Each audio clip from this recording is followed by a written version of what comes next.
What an amazing crowd. Thank you so much for coming out to Startup Grind Ottawa tonight.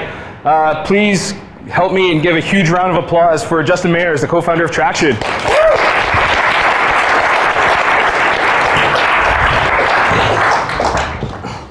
Dude, thanks so much. Thanks for having me. Yeah. So I'm going to put that right there. Awesome. But before we get to it, I always like to kick these things off. That was ominous. Am I sitting too close to something? No, so I always like to kick these things off by learning a little bit more about the speaker. So where are you originally from, and do you think it had a bearing on where you are today? I'm originally from Washington, D.C. In the U.S., and honestly, I feel like it had to have in some way, but I'm not really sure how. So where I grew up, it was just like where I grew up. I have no idea. And so what was your family life like? Were your parents entrepreneurial, your grandparents? What's that story? Yeah, so my great-grandfather was entrepreneurial, but he's the only one in my family who really is. I'm the oldest of 7 kids, so I grew up in a super big family. My dad did the very traditional kind of working corporate, doing all that. Mom was a stay-at-home mom. Obviously, 7 kids is a lot to take care of. And so really, I wouldn't say that my family is super entrepreneurial. My dad really just encouraged me. When I was starting my first company in college, he was like, Justin, I'm gonna give you a couple months, but if this doesn't work out, I want you to double down on your accounting and focus on your studies, So pretty traditional family minus the 7 kids, I would say. So you mentioned school. So what did you go to school for, and what was the first company you started in college? Yeah, so I went to school for finance, went to the University of Pittsburgh, and the first company that I started was called Roommate Fit. I basically had the worst freshman roommate in the world, and it made me want to transfer. It was awful, and I can tell people stories about that too after. But I started my first company was personality-based roommate matching, eHarmony for roommates essentially. It's found a psychologist, then we built this tool that matched people based on personality. We matched 10,000 students at a couple universities in the US, and then it died because I was really bad at entrepreneurship. So that was the first company. And so, working on that one, you guys actually got accepted though into one of the accelerator programs. Yeah. So how did you guys, how did you build your MVP? How did you make the application to that accelerator program? Was there something else? No. Okay. So we started out as this tool that we wanted to sell to universities, because we were I hated my freshman roommate. It almost made me transfer. Roommate conflicts are a major reason in 20 to 30% of transfers. In a transfer, universities just lose money. They've invested in bringing the student there. They have they're in their sales funnel or whatever, and then they just lose all that money. So I thought that we would sell it to universities, and then after doing a bunch of sales, and again, I wasn't super good at it at that point. I was a 19-year-old kid just calling all of these universities. But after doing that, we found that it sucks selling to universities. They are so slow, at least in the US. It might be different here, but they were super slow. They didn't have any money to pay us in terms of budget. They have tons of endowments and all that kind of stuff, but we weren't getting endowments to fix roommate conflicts at universities. So really, really slow. Didn't have any money for this, and it was and I just looked at the companies that had built software for colleges, and 10 years in, none of them were really what I wanted to be. There's a company ahead of us that had been doing software around housing and stuff for 15 years, and they were a 25-person company in North Carolina. It's cool. It's not what I wanted to do. So at the time we got into the accelerator, we had just closed our first customers, and the accelerator was whoa, a college team is doing this. It's amazing. And then we got in, and then we were okay, this actually is not as good of an idea as I thought. So we tried to switch, do eHarmony for roommates for people just finding a roommate like in general. Yeah. You know, Craigslist is super popular in the US. We had a case of like the Craigslist killer was a thing in the US like 4 years ago. And just like in general, Craigslist is the way that people meet roommates in the US, and it's not very good at all. So we thought like, you know, we could build this tool that helps people meet and match up with roommates when they move to a new city. Again, I made a ton of mistakes here. Like we raised 30,000, we had 30 grand from the accelerator plus like some personal money I put in. And so we spent 15 of that hiring a outsourced development shop because my co-founder was like still a student, so he was busy. Never saw that 15 grand again. Like we literally never got like anything from those guys. So that was not cool. And then after that, I had, you know, we had like 15K left in the bank. I had to find someone in Pittsburgh who was a good developer and who believed in the idea enough to like work kind of for free for a little bit. And you know, trust like kinda, you mean completely? yeah, like work 100% free. Yeah, and like trust, you know, stupid like 20-year-old kid. So I found someone who did that, and just before we were like really close to running out of money, and just before we got our product launch out, he got, this isn't funny, but he's okay now, so I'm laughing. He got in a car accident and was in like a coma for 2 days. And couldn't work for like 6 months. And so at that point I was like, I don't think the gods are smiling on this one. Like this just isn't gonna work, and I like shut it down. Yeah. So that was the failure. And then after that, you guys started working on a 3D printing company, Oyo Glasses. And I think this one's really cool because it wasn't like, it was manufacturing custom frames using 3D printing. Yeah, so we built like a company called CloudFab, and Oyo was a company that we like worked really closely with. Yeah. Where basically we built the first web API for 3D printing, where like before you would have to call, if you wanted to like 3D print something, you'd have to call and say like, hey, you know, this is this file that I want to get printed. An engineer would like pull it up in CAD, like drag it around, say like, okay, it's going to cost this much, email it back. It's like a 24 to 48 hour cycle time. So we built an API where you could just upload your file to this API. We would give you a quote automatically, and then you could just hit buy, you'd get the parts in the mail in like 5 days. And so basically we were trying to shorten the cycle time around 3D printing and manufacturing. How did you guys get into that industry? Like I know it was, you know, starting to grow at the time, but how did you actually put all this together and figure out all those components? It was super early. So the guy that I worked with, Nick Pinkston, is like probably the smartest person I've ever met. And he was just like in the maker community in Pittsburgh. He used to race cars, and so he like built his own cars. He would like print and make his own parts to like mod his car. He built like a controller for like, he's just like an insanely smart guy.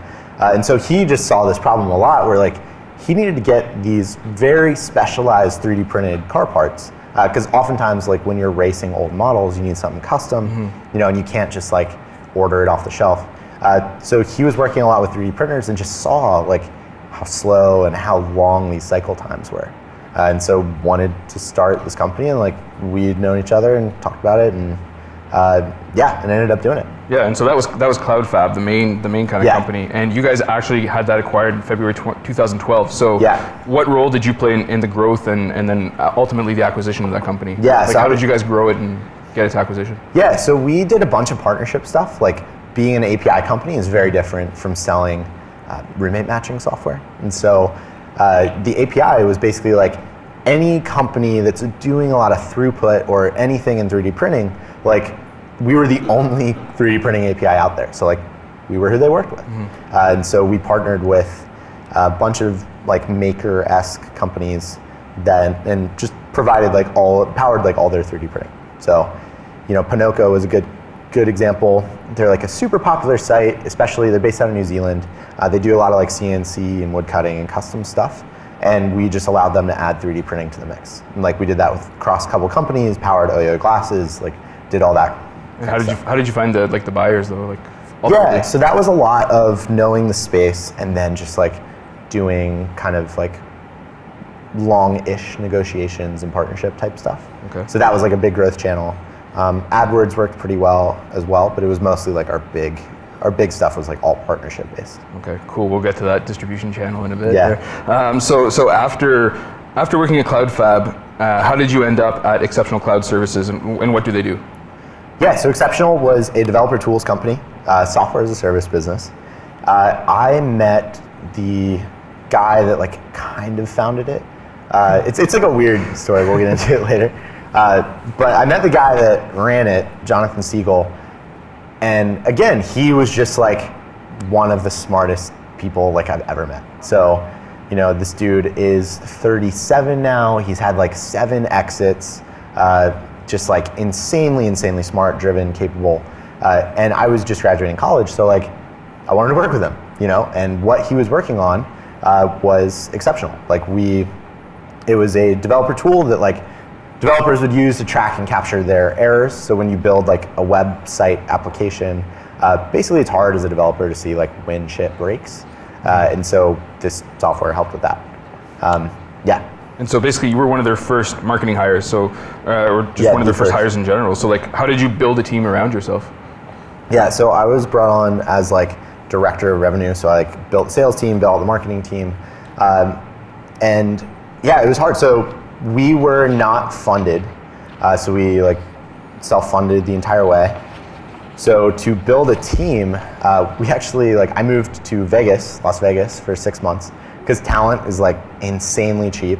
Vegas is a terrible place to live for an extended period of time. Like it was miserable. But yeah, I mean like someone in SF, like inside salesperson SF is like 60 to 70K base plus like commission. In Vegas, we were hiring people for like 25 to 35 and they were roughly the same caliber. And so we just hired a bunch of people. We were at a spot where we really wanted to scale our revenue and like drive that. And so rather than go and like really try and nail like 2 hires in San Francisco, we hired like 7 people in Vegas, got rid of 3 that weren't performing, and then ended up building the team to like 7 people again in the end. But like we like grew and then like grew it out. So that was a crazy experience, like building that team for sure. And then it was recently acquired by Rackspace too, like not that many months ago, another cloud management company. So like, how did you guys again set up that acquisition, and then why did you leave? Yeah, so we got acquired April of 2013, and we were at a spot where we were profitable, we were growing well, and we were doing like multiple millions of dollars a year in revenue. And the cloud space was getting like more competitive. Like developer tools in general was getting more competitive. We had New Relic, who had just raised $100 million. We had a company called Bugsnag that had raised like 1.5 mil. There was another tool, like Square released an open source like error tracking developer tool. And so it was a more competitive market. And we were in a spot where like we had a bunch of offers on the table for an acquisition. Or we could have raised, we had like term sheets on the table from VCs. So like could have raised, several $1 million and like tried to hit like the massive startup home run and do that whole thing. And so we just kind of evaluated, like we were happy with where we were. We didn't see a clear path to becoming like $100 million company. And it was in a much more competitive space. The acquisition offers were good. And so rather than raise money and try and hit like that home run, we took an acquisition offer that like ultimately made us all really happy. Awesome. And so while you were working on that second acquisition offer, you came across Gabriel Weinberg, who's the co-founder of DuckDuckGo, and he's been blogging on his blog about traction for a really long time. So how did you actually get involved in writing traction with Gabriel? Yeah, I basically pitched him on it. Like, I knew that he had been working on this project, or he'd had like the idea for the book, because I met him, he's like a Philly guy, my family lives in Philly now. And so I'd met him a couple of times, and I knew that he was thinking about doing this. And in the process of doing Roommate Fit, CloudFab, Exceptional, I just kind of saw that the hard part for each of those companies was not necessarily like getting the product out. Like in Roommate Fit's case, kind of, but it was much more. It was doable. Yeah, but it was like you can solve that problem, Whereas where I had always struggled and where I was seeing, once I'd moved to San Francisco, where I was seeing like more companies struggle was with getting traction. And like, whereas you can read something like the 4 Steps to the Epiphany or the Lean Startup and just be like, okay, here's how I get my first couple customers, here's how I should build like this MVP and get it out there. There wasn't really anything that talked about like, you have an MVP, you have a couple customers, like what do you do now? You know, there wasn't like a framework or anything like that. And Gabe and I had a lot of conversations, and it was just like, we had gotten, you know, like it was something that I wanted to learn more about. I wanted to work with Gabe. And then after the acquisition, I had a lot more time, so like it went a lot faster. Yeah, and it was just like, it was something that I thought needed to exist in the community. Absolutely, and I think, you know, based on some of the early numbers, other people would agree with you. But we'll get to that too. But so, I mean, while Gabriel was like, you know, he spent, I think he says, you know, almost 5 years, give or take, you know, starting to write the book in his mind, and then, you know, you jumped on to help him kind of write it. So how long did it take you guys, you know, once you were fully committed to write the book, and then why did you decide to self-publish? Good questions. So it took us like 2 years roughly from like, yes, let's do this, to getting it out.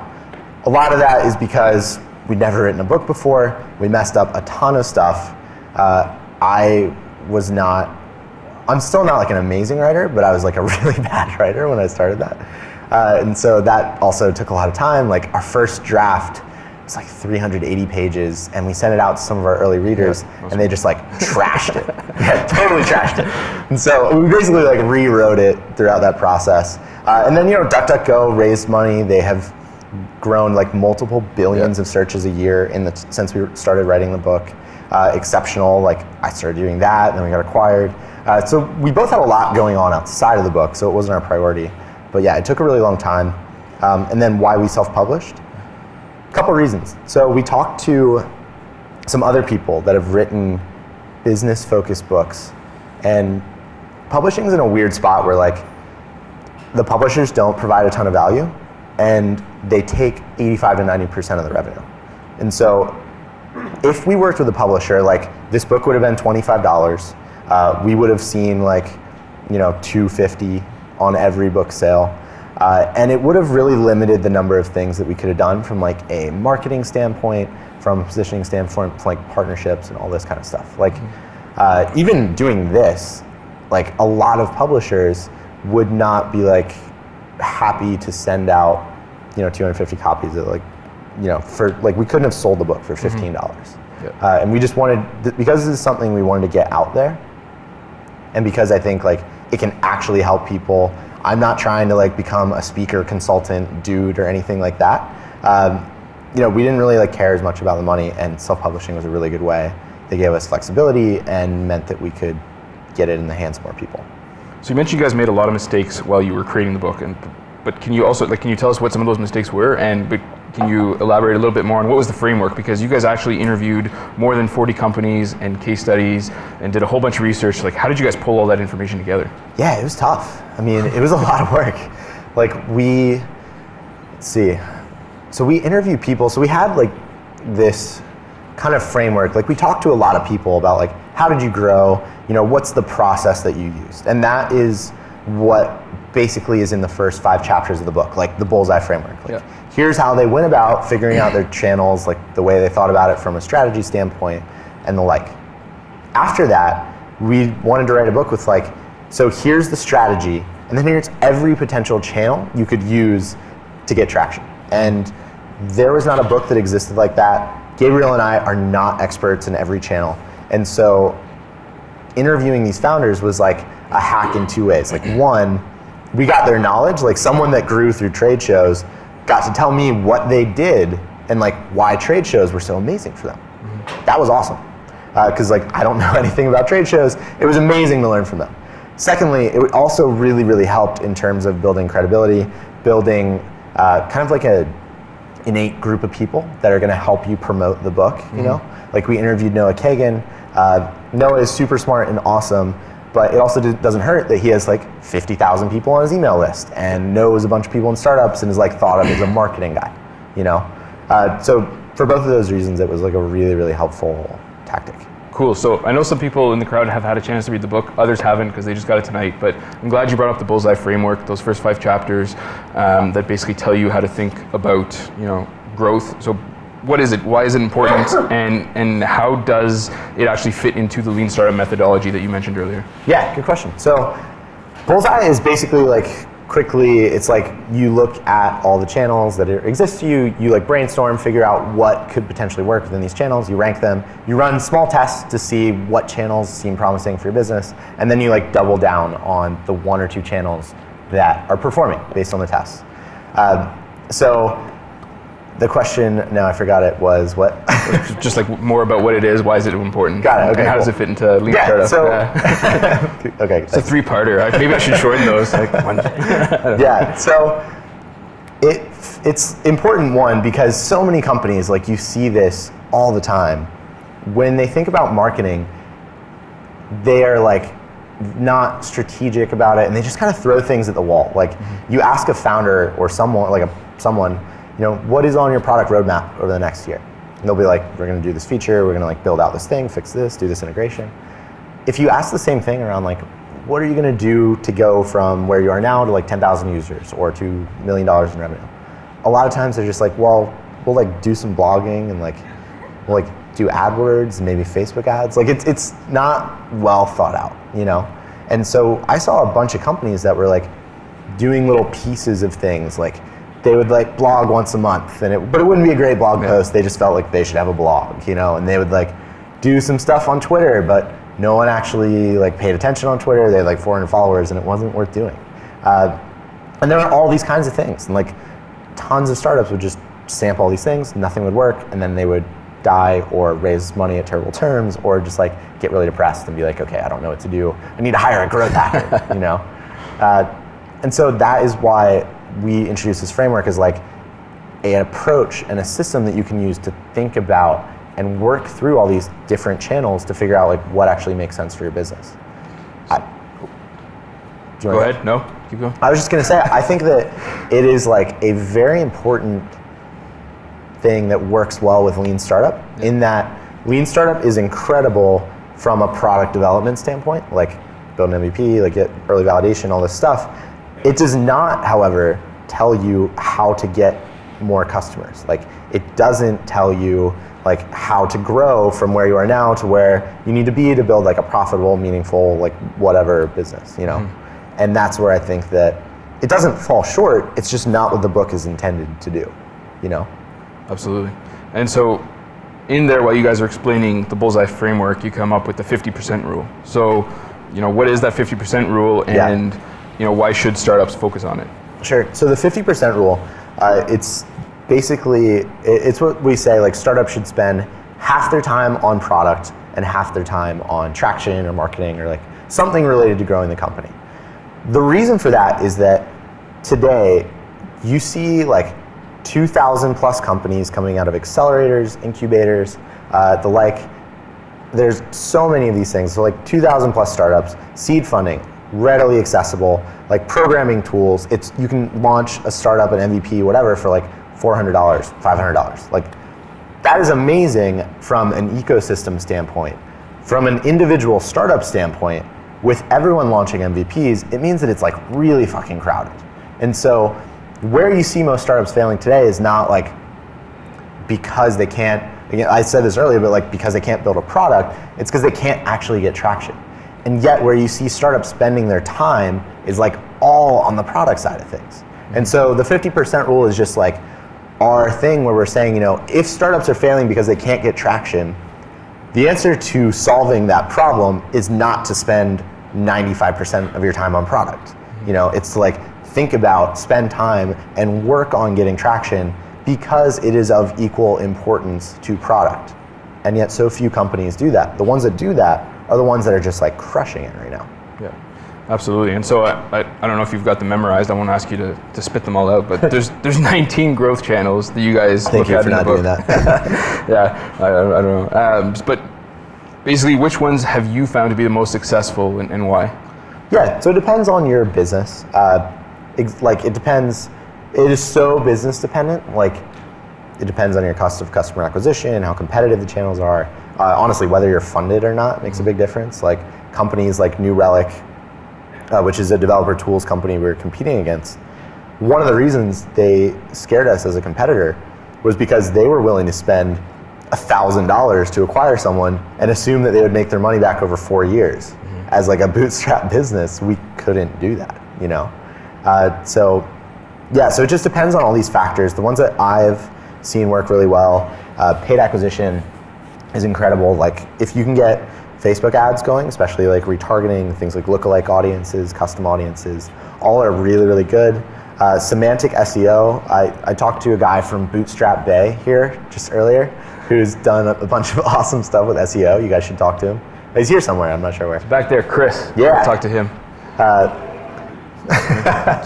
Thanks, Ed. And so semantic SEO, like there's a bunch of new opportunities opening up in SEO as like Google changes their algorithm. Sales, I feel like people, especially startups, are like pretty adverse to picking up the phone and calling people. It works really well, you know? And I'm not sure why that is, but why they're averse to it. But yeah, so those are some channels that I've used successfully, but it's so dependent on your business and what you're doing. Which ones have you seen just blow up like in a negative way that just don't work? Is there an opposite end or? I don't think so. I mean, I think for certain businesses, there are ones you shouldn't do. Like if you're trying to build the next Snapchat social app, like sales makes literally no sense for your business whatsoever. Like don't even consider it, you know? Whereas if you're trying to build the next big enterprise like software tool, Virality probably almost definitely makes no sense there as well. You know, like if you're only selling to Fortune 2000 companies, you can't go viral within like this tiny group of 2000 companies, you know? So I wish I had like a better answer there. No. It's just very, very much dependent on the company and the market that you're attacking. And so what are some of the most common startup mistakes that you've seen other startups make when they try to, you know, come into one of these channels or test it? Is it, you know, not spending enough time in it? Is it just having absolutely no knowledge, like ads, you just waste money? Like what is the common mistake? Yeah, so common mistakes, one, startups just not spending enough time on traction, period. Two, they try to do too many things that aren't actually meaningful. Like if you're, we call this like moving the needle in the book, but like basically if you are trying to go from 1,000 customers to 10,000 customers, doing something like throwing a meetup, you know, or doing like very, very small scale offline events probably aren't gonna get you there and like are actively hurting you because you're wasting time on things that don't get you any closer to your goal.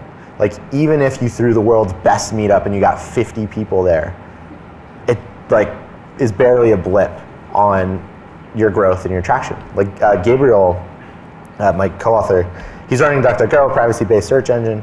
When they started out, he like gave a couple talks at like hacker spaces and like to developer events, just like about Google and privacy and all this stuff. And when he was doing several hundred searches a day, he would give a talk and he would see like a little blip and be like, okay, cool, that worked. Now, when he's doing like hundreds of millions of searches a month, he could give like 10 talks in a day and he would not see anything that would move the number of searches they're doing, which is why that doesn't make sense as a channel anymore, and which is why they're focusing on like business development things. Like they just got into the next version of Safari as like a pre-installed thing. That's really cool. They're focusing on PR, like they just hired a PR firm, they've been all over the news lately, and you can see like their traffic graph is just like insane right now. And so that's what I see a ton of companies focusing on, is like things that literally don't matter even if they were to work. And so you guys actually, like Gabriel revealed a couple weeks ago, I think maybe 2 months after the book had launched, that it had sold over 12,328 copies, which is huge for a self-published book. That's awesome. And then you guys basically used traction to get traction. So what was the process you guys used to get traction? Where did you guys focus? Yeah, so we did what we said in the book. Like we ran a bunch of small tests. It's magic. So we looked at all the channels. We looked at how people have done successful book launches before. We ran small tests. Like we put out a YouTube trailer, didn't really do anything for us. We did things like we did a couple guest posts. They were like meh effective. And so we were like, okay, we're not really going to double down on that channel. Then we did like a couple podcast interviews. We did bonus promotion to our list. And we saw both of those things were just like killed it for us. And so we did more of them. Like we hit every podcast in our area. We were on most of them. We worked on like building up our email list. We ran bonus offers. We did affiliate stuff. We got on other people's email lists and just like doubled down on the things that were actually working for us, you know, and it worked really well. Yeah. And after the event, we'll have this video up, but I'll link to that blog post because it's really good. Like Gabriel broke it down channel by channel, all the tactics, all the lists. I mean, was there anything else you guys did that kind of like worked a little bit, but you didn't primarily focus on it? Or so we put out a slide share that like did okay. We did speaking engagements, also didn't work super well. This one's different because you like did it as part of the bonus. So that didn't work super well. We tried to do some partnership stuff, like send books to incubators and accelerators. That like was just going to take too long, and in the end, probably would have moved like 500 copies or so. What else? We tried some Twitter and social media stuff, like Facebook fan page, Twitter stuff. That didn't really do anything. But since you had spent so much time, I guess, you know, blogging about the book, talking that it was coming, you had those early engagers who were, you know, actually proofing the book and helping you guys kind of get somewhere. How important was that network to the traction? So important. It was insane. So we saw like two things. Like our list was incredible, but two things that made them just insanely valuable. One, we were so tired of the book and we wanted to get it out after the first draft was done. We were like, okay, this is a little long, it's 300 something pages. We're gonna send it to, and I had a friend who was like, you should send it out to your first readers and just hear what they think. So we were like, fine, whatever. Like, we're gonna wait and hear just all of the praise from our early readers come back about this incredible book that we wrote. We sent it out to 40 of our early readers. All of them responded back saying, this is way too long, it is way too fluffy. It feels like there's stuff that's good here, but I can't get to it because your writing is so obtuse and just like fluffy and long. And I was like, well, that burns a little bit, it sucks. And so we rewrote it. Like, we basically chopped 120 pages out of, like, we cut it out of the book. And that was just like a really, really painful but super worthwhile process. Like, I think if we had launched the first book, we probably would have sold 3,000, 4,000 copies. But we probably would have sold as many copies as we saw in like the first 2 to 3 weeks, because like we did the marketing well. But what we're seeing now is like we sold a bunch, and now it's like leveling off, and we're not doing any marketing. And so all of that is word of mouth, like people reading about it on blogs and seeing it all these different places. And I don't think any of those sales would have happened if we had not done that. So that was one thing. Early readers were amazing. If any of you guys write books, like that is the best hack I could ever recommend. The second thing that we did that was really, really cool is we saw how valuable this list was, because once we emailed it out, we were like, traction is live, go buy it. We literally were like, you know, because it wasn't live before, or we had it live for like a day or two before, and we sold like 2 copies. And once we sent that out to our list, we were in the top like Amazon 50 for I think like a day or two, just because we saw so many people like get the email, buy it immediately, and then you just saw like it tail off as our other marketing activities came in, you know. But having a list was just like massively important for us in terms of moving copies. Absolutely. And so, you know, in case anybody doesn't read the book or doesn't spend as much time reading the book, what is your like favorite chapter or most important nugget on customer acquisition? It's a good question. So, one, I would check out the slide share that we put together. It's called like 19 Ways Growth Hackers Acquire Customers. It's like a quick overview of the book, basically. But check that out. But the best nugget is I would look at, if you look at a bunch of companies, individuals, like people that have gotten really big in a short period of time, oftentimes they have ridden like an up and coming new marketing channel to get them to where they are now. Like if you look at Zynga, for example, they started advertising and leveraging Facebook's like viral components in the very early days. Like I don't think Facebook wasn't even public then. They had 20 to 50 million users or something. And so Zynga was one of their biggest spenders. They were buying up all of Facebook's ad inventory and leveraging like Facebook viral features as well as I could. Like I'm sure I used to get a ton of spam from my friends asking me to play like Mafia Wars and Farmville and Throw a Cow or whatever like all those stupid games are. That pissed me off, but it worked really well for Zynga. Like they really rode Facebook to scale to like hundreds of millions of users. If you wanted to start Zynga today, it would be almost impossible to reach 100 million users through Facebook because ad inventory is so expensive. Facebook's really like clamped down on a lot of their viral stuff. And so what you see is like Zynga essentially rode a new channel to being just this massive company. Popular bloggers like Seth Godin, for example, is Seth, although brilliant, is Seth as well known as he is today because he is brilliant and churns out like pithy blog posts every day? Or is he like as well known as he is today because he has been blogging since 1995 and was one of like 5 business bloggers when people started going online to read about business? Yeah. My guess is the second. So no offense to like Seth, he's like smart dude and everything. But yeah, so I think that oftentimes startups don't think enough about like what is a new channel that we could leverage and really like own to go from where we are now to where like we want to be. And that's what hopefully the Bullseye framework helps with, just to like think about holistically all of the things that you could potentially do and all the ways you could potentially grow. How do you identify a new channel? I mean, I know you guys, we're obviously saving the 21st channel for the next book, but so you only stuck 19 in this one. But, yeah, we cheated everyone. But how do you find those new channels? Is it just like a moment of opportunity that like, oh, now I can use Snapchat for business, or partially? Is it? I mean, so it's 2 things. One, it's like knowing your market really well. Like that you can't beat. So it's a lot of that, but it's also a willingness to experiment, which is why experimenting is in like it's like a key step in this framework. Mm-hmm. Like. It's such an important thing, and it's so easy to see like, oh, this tiny channel, like Vine. Like imagine if you were on Vine 2 years ago, and you're like, oh wow, this like stupid small channel with like 100,000 users. Like, why would I ever advertise or spend time on that? And the answer is because if you invest time now before like everyone else, all these big companies, like all these other startups start investing time, you can actually gain a following and gain traction within that platform before like ad dollars and everything is being thrown at it, mm-hmm. And so a lot of big corporations, like if you were doing marketing like at Rackspace, if I walked in there and was like, yo, there's this sweet platform, or like there's this awesome new developer tools community starting up, we should totally be in it. Oftentimes they would just be like, well, there's only 1,000 people in there, or like Product Hunt or something. Mm-hmm. Like, my God, like if you were early on Product Hunt, like one of those first things, like that's pretty cool. You're part of that community now, and you like know everyone else on the site. Now is when other companies start paying attention to Product Hunt as a thing, and like the people that got on it way earlier are way better off than like people that are looking at it just now. Getting on now. Yeah. So you just know your market, be willing to like take risks and test new things.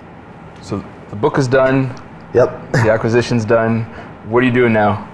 What are you going to do next? Yeah, so I left Rackspace this summer, and now I'm trying to figure out my next company. So, where do you see the biggest opportunities? Is it like wearables? Oh man, there's so many opportunities. It's insane. This is one reason why it's kind of hard for me to figure out what I'm doing next, just because there's like so much opportunity. Like even outside of the U.S. and Canada, like emerging markets are blowing up. Everyone has a mobile phone, which just isn't like literally unprecedented in human history. Mm-hmm. I think synthetic bio is like a super interesting area that not a lot of people are in. VR, like Oculus is going to launch, I think next year. That's going to be really interesting. Like it's going to be the first platform for, like the first way to deliver experiences to people. Mm-hmm. Like if you think of all the companies that cropped up around radio, around TV, around these like new mediums, the next media company is like waiting to be built on VR, on Oculus, which I think is like going to be a massive platform. So there's just so many opportunities. I'm just trying to figure out where to go, what to do. Yeah. Cool. And so besides Traction, are there any books you're reading? Or are you done reading for a while? You've had enough of that? Yeah. So so I've been reading a lot of fiction books. I read a book called Cryptonomicon that I really liked recently.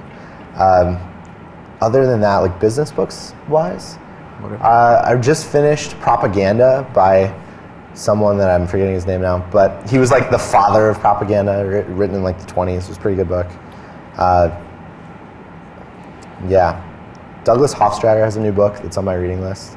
I haven't gotten to that yet though. But yeah, honestly, I haven't been reading a ton. I got the book out. I have not written like a blog post since gotten that out. Yeah, it's been relaxing. Cool. So, you know, I'm going to flip this over to the crowd. I imagine you guys probably have a ton of questions for Justin in terms of how to build product.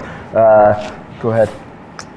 Yes, well, I liked your example of Product Hunt being an early adopter, or Seth Godin logging in the 90s when maybe probably before the internet. But obviously, if you're going to try lots of various different things, at some point when they don't work out, you've got to cut them off, right? Seth Godin didn't cut off his blog, and Product Hunt didn't stop after it was starting out, you know. So at what point do you think is a good point? And the second part of that question is, do you regret having not stuck with something for longer because you've later then seen another business perhaps exploit it? Yeah, yes, for sure. So the first one, I think you just need to see signs that the channel is growing as a whole. You know, like if you're early on Product Hunt, if you're early on blogging, like you can just see your traffic is like generally going up and all these things, like you're getting more emails and like, so I think you just kind of look for promising signs, and it's almost like a self-fulfilling prophecy. Like if you invest in a platform and you get better feedback, you're way less likely to just like jump off and do something else. You know what I mean? Then the second part of that question, do I regret not following through on like an idea I had or something? Kind of. So there's one that's still up in the air for me. So I had this idea, pretty exceptional actually, about student loans and like, so in the US, student loans, there's like $1 trillion+ of student loans, and the interest rates for people, for like students borrowing from these institutions are the same across the board. They're like they're based on like family income and some of this other stuff. When you look at the data, like people who major in the humanities default on their loans like way more than people who major in like engineering or something. So the idea was like basically do major-based student loans. And I looked at it, I ran the numbers, and I was like, I don't think the numbers are big enough to build a business here. And then a year later, another company called Sophie came on the scene, and they've raised like $800 million now to do like the same thing. And I'm just like, what did I miss? Like, I still don't know. Like they've raised a bunch of money. I have no idea how well they're doing. But yeah, I either missed something or like their investors are getting duped. And I'm not sure which one it is. I probably missed something, honestly. Daniel? Yeah, I wanted to ask you, really, Tim Ferriss is this guy who's kind of a marketing engine for himself. And I noticed he's not in the book, but I'm sure that you know who he is, and he clearly, you know, not influenced you, you know, or has an impact on what you did. Yeah. How would you say, you know, some of the things that he does compared to some of the things that you did, or, you know, would you wholly disagree with what he's done? No, I mean, so Tim's a smart marketer. He has never like built and scaled a company to like, you know, to where a lot of you all want to take your startups. He has done an incredible job of packaging ideas into books and like moving a lot of books. Like he's a very good marketer, but I think the type of marketing that he is good at is slightly different than the type of marketing that a lot of startups need, which is like figuring out what channels work, doubling down, like how to scale within channels and how to hit like sustainable growth versus like going on 500 media outlets, podcasts, blogs, email lists within a short 1 month window and using that to move like hundreds of thousands of copies of a book. So I mean, he's an amazing marketer. I think it's just kind of different than what a lot of startups need. You know what I mean? His business is very personal too. It's all like personal growth, efficiency, stuff like that. Sure. So those people like relate that thing. Suzanne, you had a question, and then I'm gonna get to here, there, and back there. Okay. Thanks, Justin. I was wondering two questions. Very simple. First of all, who were those 40 people that you gave your first book to? How did you find them? How did you define them? And second of all, first of all, selling 12,500 books is remarkable. What kind of energy and what kind of price tag can you put on to investment for your traction, for this book traction? How much did it cost you? Yeah, that's a good question. Cool. So first one, how do we find these people? Ask for introductions, personal networks, and we, at a certain point, like we wanted a couple, so we got like Jimmy Wales and Eric Rees were involved really early. And at a certain point, when you talk to someone who's running a startup and they've done like something really well in offline ads or like trade shows, and you go, hey, do you want to be alongside Jimmy Wales and Eric Rees as one of the people we interview for the book? Like, they're probably going to say yes, you know? Like, we're not asking like Obama to be part of the book because he doesn't like, care about that. But for a lot of people, it's like, oh yeah, I would love to be in a book and part of something that includes Jimmy Wales and all of these like big names. Those 40 readers, like, Oh, I see what you're saying. Okay, for 40 readers, our early readers, we sent out an email, just call for early reader applications. We had them fill out a quick form, and it was like, this will probably take you 2 hours or so. Just like, what's your Twitter handle? Will you be able to put in the time? And what are you doing? Like, what's your background? And so we ended up choosing like 40 people that were in or around startups who we thought would be a good fit to read this. Yeah, and then the second question, investment. Yeah. So the book all in, we talked about it in Gabe's blog post too. The book all in cost us like 40 grand to produce.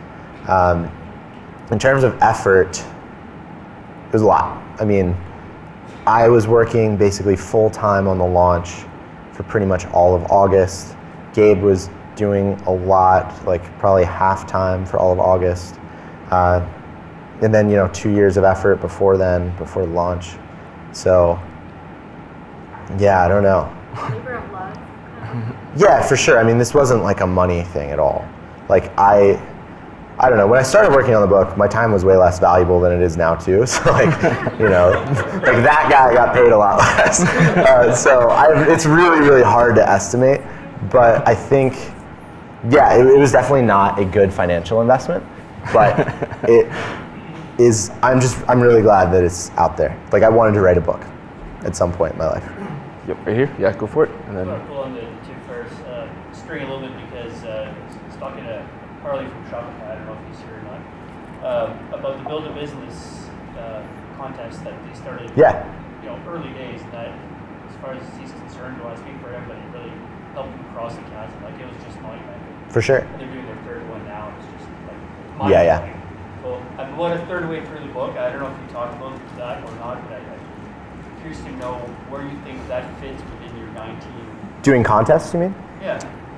Yeah. So I would say that that's probably like unconventional PR, like something a little different that not a ton of companies are doing. Or it could be even leveraging an existing platform. Like Tim has an existing platform of users, working with him to like access that group of people is pretty, like a lot of people do these types of things. Maybe not the contest, like maybe not that iteration, but you see content partnerships all the time. You see like people reaching different audiences through like white labeling and all this stuff pretty often. And we talk about that, like partnerships, existing platforms, unconventional PR, or like kind of like it could fit in any one of those, Yep. Go ahead. So my question kind of builds on what he was asking earlier. In concern with being an early adopter for those social networks and anything like that, do you think a lot of it has to do with just being in the right place at the right time, that you do happen to be a social and early adopter and you see it when it's just starting? And two, do you think it's a lot harder nowadays? Because I feel like it is. I feel like back in the day when blogging and that kind of stuff was just starting, it was really obvious this is going somewhere. And the internet was just starting, it's really obvious this is where the future is going. And maybe today it's a lot harder to kind of see what direction things are going. Yeah. So question part one is like, is it just luck to be in the spot where like a new platform is? What does that have anything to do with it? Okay, yeah. Does luck like matter in terms of being in the right place? Yeah, and then the second one, is it harder to get traction on like new platforms today? Today, yeah. Yeah, cool. So one, for sure, timing, luck, like timing is a huge thing. Like I said, I don't think you could start Zynga today, or at least you have to use a different channel. That said, a lot of, like the person that is starting a social gaming company, like Zynga, almost by default is going to be one of the people that is most engaged in like the largest and fastest growing social platform of that time. So in a sense, like, yes, it's luck, but it's hard to pinpoint, like, was he lucky that he somehow got interested in games and like social networks, and then when Facebook cropped up, he happened to be one of the first ones on it? Or was he lucky that he started the right company that leveraged, you know, it's like really hard to say. Second thing, like, is it harder to leverage these platforms? Honestly, I don't think so. Like, I think that if anything, there are more platforms to leverage. Like, you can see like new things cropping up all the time. Like, Kickstarter is another platform. Like, never before have you been able to distribute hardware in such like an incredibly amazing, like a successful way. Reddit is opening up their new crowdfunding platform. Oculus Rift, like, I think VR is going to be huge. There's literally like no companies except like, I guess, Steam or Valve. Yeah, and so I think like you see all these platforms popping up all the time, and more than that, like in the past, it was like maybe just blogging was the only thing that popped up. Now you see a bunch of micro platforms cropping up, like Product Hunt within the tech sphere. Like, that's an interesting opportunity that didn't exist, you know, like 15 years ago. Like, there weren't as many micro platforms. So would you say that you're looking for more niche, I guess, markets? It depends like where you're trying to go, you know, like if you're trying to go and get your first 1,000 users, like Product Hunt, a subreddit, like all these things are incredible ways to do that. Like, it's very, very accessible to do that now. If you're trying to scale from, you know, 500,000 to like 100 million users, there are still very few platforms that you can do that through, and that just takes a lot of experimentation, time, and effort, you know. But I'm guessing like most people fall into the first bucket. And so for that, I think today is like the best time. Like, there have never been more of these micro platforms, period. To check out. Yeah, you've been waiting for a while, sorry. So on your 50-50 rule, which I like there, to think about it, if you've got a product that is truly viral, right? So your value and your growth features are one and the same.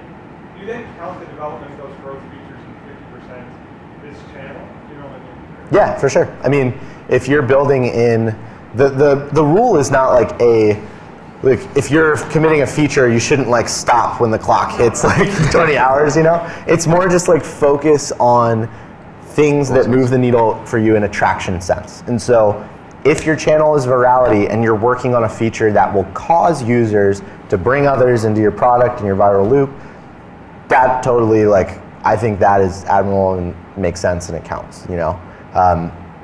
Yeah, the idea is just like make sure you're focusing on traction, which is something that, in my opinion, and there are like quotes by Peter Thiel and Mark Andreessen who say the same thing, like startups today, just like that's what they struggle with. 50% rule is just our take on like how to address that problem. Yep, go ahead. So you said, if you do a next snapshot, don't focus on sales, right? So what would your main focus be? Sorry, can you say that first part? The next new snapshot, Oh. you're focused on sales. What would your main focus be? If I was running Snapchat? Or the next Snapchat, yeah. Okay. I think, again, it really depends on the business model. Yeah, I mean, so it depends on the business model. I think just you just need to know your market and like see new things that are cropping up in your space. Like, if I was trying to start a company of some, like a social company of some kind, I would focus on App Store downloads, Google Play, YouTube I think is pretty underexploited, and some of these other social channels that are really popular but haven't been optimized super hard by like companies with like tons of money and stuff.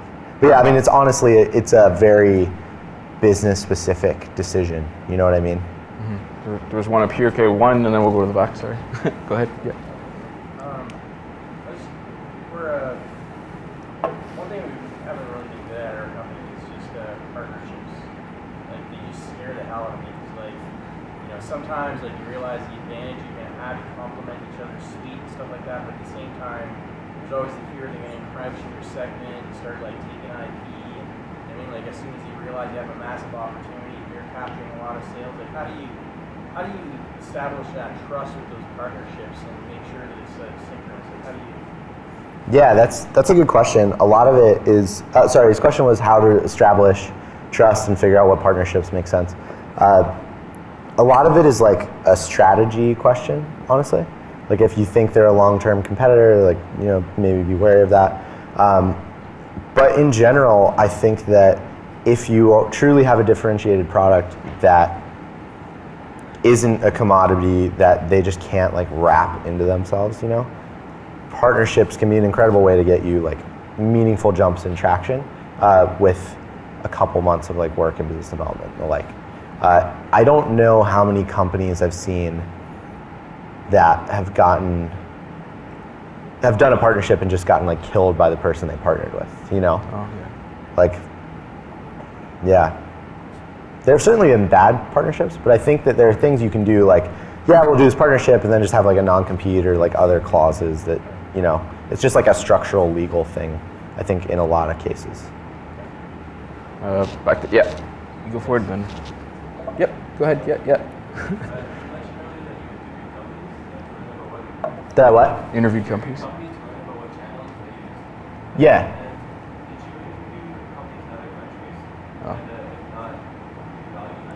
Yeah, so we didn't interview, that's a great question. That's an awesome question. So he asked my if questions. That's a good one. He asked if we interviewed any companies in other countries.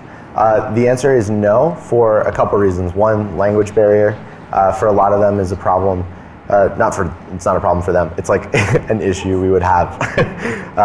That sounded really pretentious. I'm sorry. Yeah, so the language thing, and then the other thing is that in general, the U.S. and like North America has the most developed tech startup ecosystem in pretty much the world right now. And so for us, we didn't feel like we were missing out on anything, you know? And like, we for sure could have interviewed more companies, but it was like personal networks obviously biased us towards the people we talked to.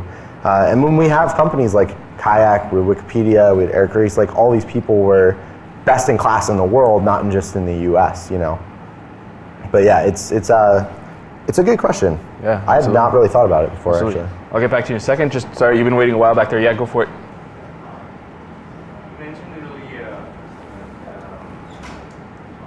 you try channels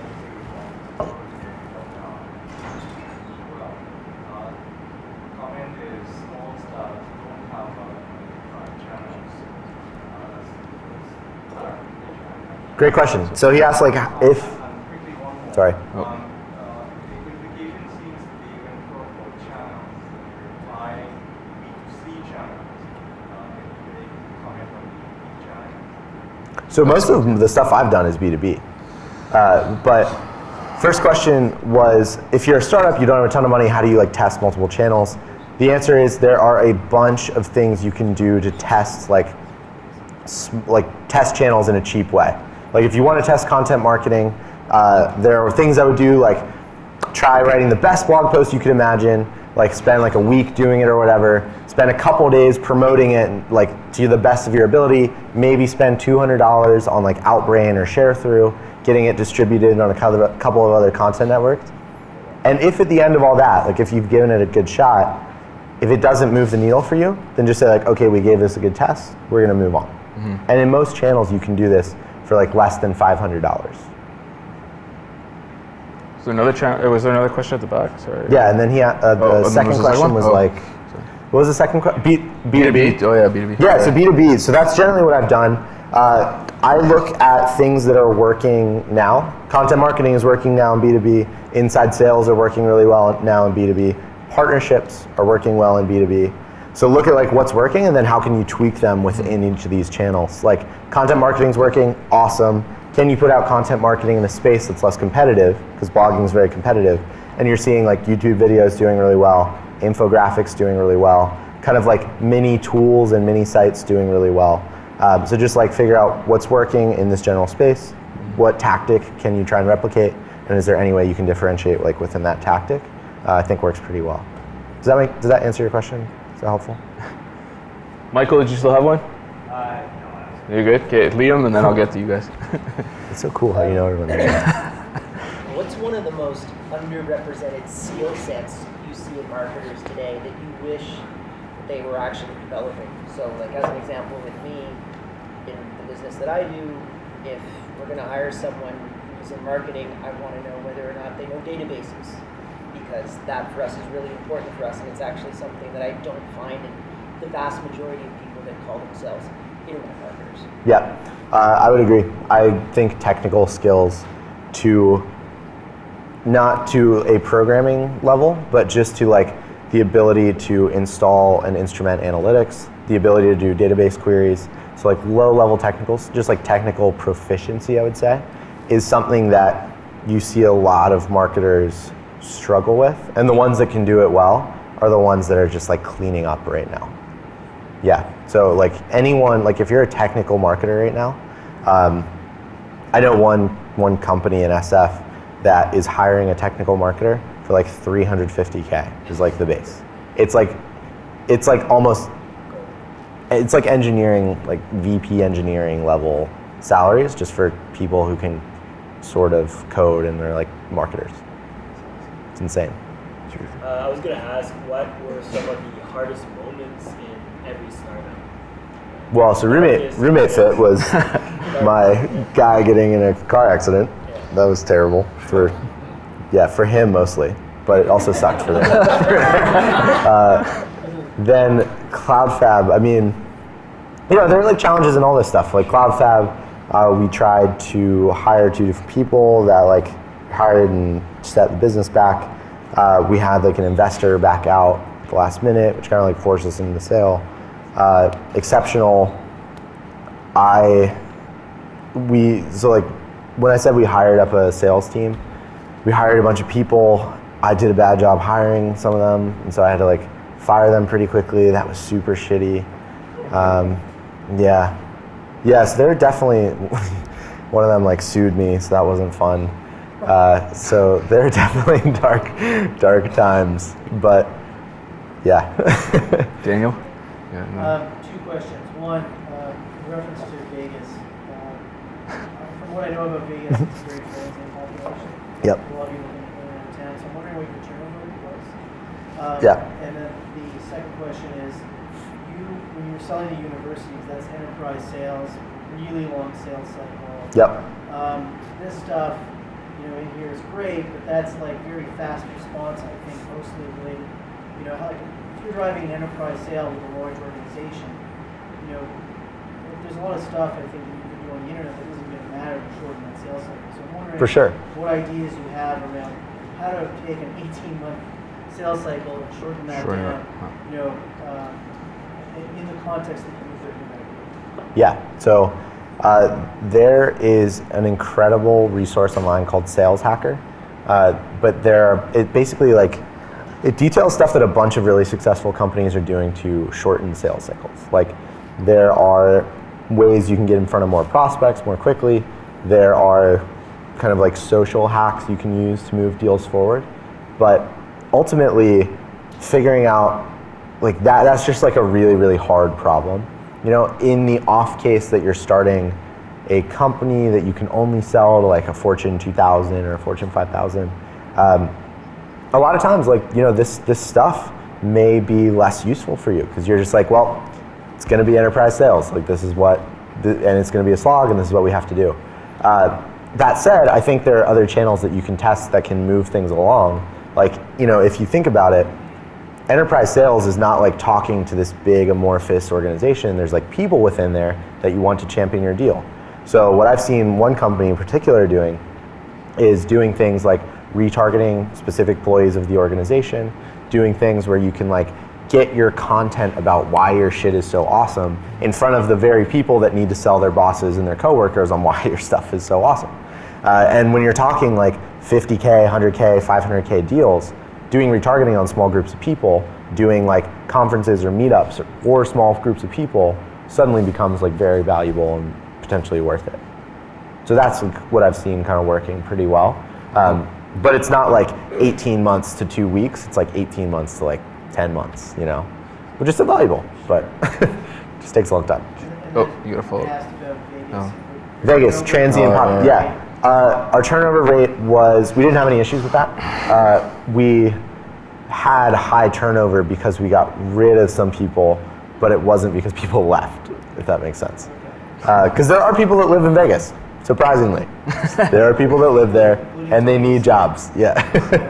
Yeah. Did you still have a question? Yes? Oh, I was going to ask a question to everybody in the room. Oh, yeah, it's true. I'm very good to what I'm doing for agreement. Thanks. Thanks. Can we go back to the micro platforms? So can you expand on that a bit more? Like what's driving these micro platforms? What do you see that's why they're happening? And then my second question would be, and it might be related. Everybody has a second question, so I'll ask the second question. The second question is about where you are you seeing more opportunities that you kind of went through a quiet period right before and you've had time to come back again? Are there more opportunities than you've seen before? You seem to allude to that, and I'm curious again as to what's driving that. Like, what are the things that you see? What are the other things you find? A couple things. So, micro platforms. What is driving micro platforms? Basically, the fact that the internet exists. Everyone has a connection basically now. And so there are communities for the most esoteric things you can imagine, you know. Like, I'm sure that there are gardening communities around like a specific type of pepper and like all this other stuff that like I don't care about, but they exist. I'm the member of a polycentric law subreddit that has 130 people on it. Like, there are 130 people on Reddit who want to talk about polycentric law. That's kind of cool, but it's not like that is, for the first time ever, like I can talk to those 129 people on a micro platform in a way that like is accessible and not super hard to do. So one, that I think is driving it. Two, I think there are so many opportunities now because of the fact that everyone is connected. So like commerce is for the first time not like a slice of, like people that could engage in internet commerce are not like a small slice. It's like soon to be everybody. And it like already is more than 50% of people. So I think that is why there are so many opportunities now, because never before have so many people been online. Never before have there been so many ways you could interact with other people online. Like I can email you, I can text you, I can FaceTime you, I can do all these things. And all of those just behaviors, like human behavior is oftentimes moving online. That just opens up like a ton of opportunity. On top of that, more tech companies are getting funded, so you see like crazy awesome technology coming out around Oculus. You see like synthetic bios picking up. You just see all these different things that are like funding, and it's moving at a really rapid pace. Yeah, go for it. So this is another angle on marketing. So what about the role of product marketing?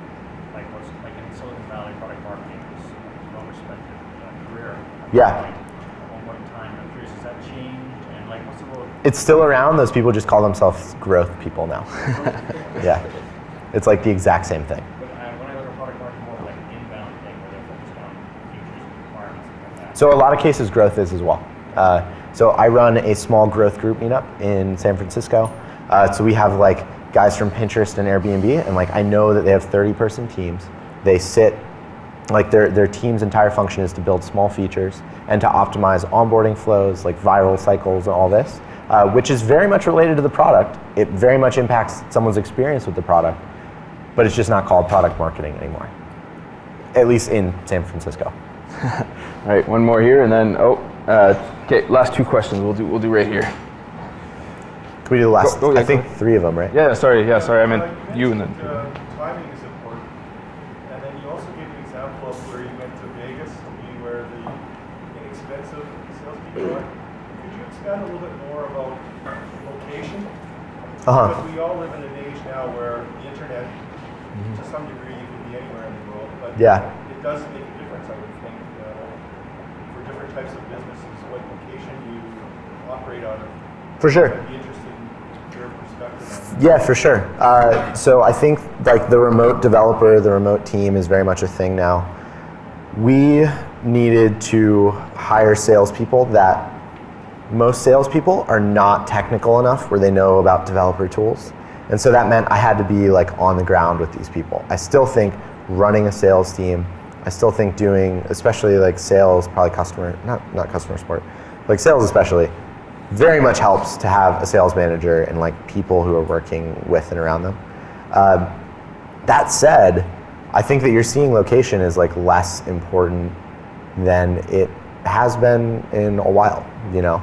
Like you see massive companies, very, very like lucrative companies, like Shopify is a great example. You know, it started in Ottawa. Like that's amazing, and you just see that happening more and more often. That said, I still think there are advantages to being in certain places.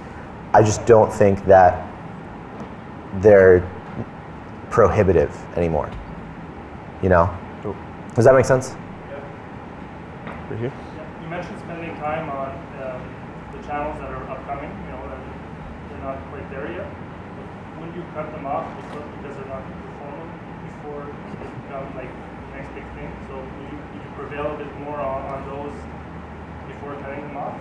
Yeah, I mean, so there's two things. One, if you see a channel that's up and coming, it may not be performing like in regards to the rest of your channels as much, but if you think it's something that's growing and you see like increasing engagement, it could be worth sticking it out. But yeah, other than that, I think it's one of those things where like sometimes you just have to say like, this channel, you know, like Facebook, they're probably not going to get an order of magnitude more users than they have right now, you know? So you can imagine like, okay, our Facebook shit is like tapping out. I don't really know how much farther we can push that. Whereas if you see, if you're leveraging like Reddit or Snapchat and you see like small but really rapidly growing engagement, that's a really good sign that like, okay, this is something we should still focus on. So you take the number of users in consideration? For sure. I mean, I would just see like how those users are interacting with you. You know, like do you see growing engagement within that platform? You know, and that's a very important thing, especially when evaluating some of these early younger platforms. Justin? I have a two-part question. First part, if you could convince everyone involved in startups or business of some kind to read one book aside from fractions, and the second, good question. If you could convince everyone on the planet to read any book of any kind, not necessarily business, what book would that be? Ooh, those are good questions. I didn't expect that one. I have to think about that. So business books, people in startups, books to read. Probably about mindsets, like getting the right mind to... Actually, 0 to 1 is probably the best business book. Yeah, no, it's phenomenal. It's actually phenomenal. Yeah, so Peter Thiel's like a startup philosopher king, basically. And so he just came out with a book. It's phenomenal. Read it. For businesses. For life stuff, everyone on the planet read one book. It's a really good question. Could be a trilogy that counts as a book. No, just I don't know. He didn't say that you couldn't. You choose Traction for the second. That's true. I don't think everyone in the world should read Traction. They would be horribly bored, a lot of them. I don't know. I would say actually one of the books, it depends, but I would say one of the books that really like inspired me early on was a book called The Alchemist, which was like kind of like a fluffy feel-good story, but it was the first time, one of the first books I read where I was like, oh, I can do shit that's not like totally normal, you know? So that was really, really good. Yeah. Cool. Well, I think that's everything. You know, please give a huge round of applause to Justin. Thanks, guys. Appreciate you having me. I've just got, you can hang out or go grab a drink or whatever. We'll grab cookies. Or you can stand there, like whatever. I just got a few announcements. So I want to say, again, another huge round of applause to Justin coming all the way from San Francisco. He wanted to be here so much, he got 2 plane tickets in Toronto. So a huge thanks to Stephen Days and the University of Ottawa for hosting us in their fantastic space. Also want to thank Invest Ottawa and Smart and Bigger for their support in making this event happen. And finally, Robert, the handsome man in the suit over here behind the camera, for the video support, and Lindsay for all the stuff she does, and the 2 folks who helped with registration and check-in. That's huge. Meant a lot to making sure this happened. So 3 quick announcements now that I'm done that. The next Startup Grind Ottawa is December 4th. There won't be a book, but there will be tasty treats and stuff. It's happening at the Preston Bridgehead Roastery. So we're speaking with Tracy Clark, the founder and president of Bridgehead. So there'll be, you know, Christmas themed stuff and some beer there because they're gonna have their beer license. So come out to that one. It'll be really good. November 22nd, we mentioned at the beginning, Legacy Conference happening at the Ottawa Convention Center. That's a really great thing to be a part of and come check out. They got some great speakers. So go to legacyottawa.ca for that. Finally, next week, as you all know, it's Global Entrepreneurship Week. 2 main sites to learn a whole bunch of stuff about Global Entrepreneurship Week. There's gewottawa.ca. I want to make sure that's right. Yes. And the other one is startupday.ca. So every year, Startup Canada hosts an annual Startup Day on the Hill. There's going to be a bus tour around different Ottawa ecosystems if you want to partake in that. And then there's going to be a whole bunch of receptions and events with speakers coming from out of town and across the country, entrepreneurs, other startup leaders. Startupday.ca or gewweek.ca. Thanks so much for coming out, guys.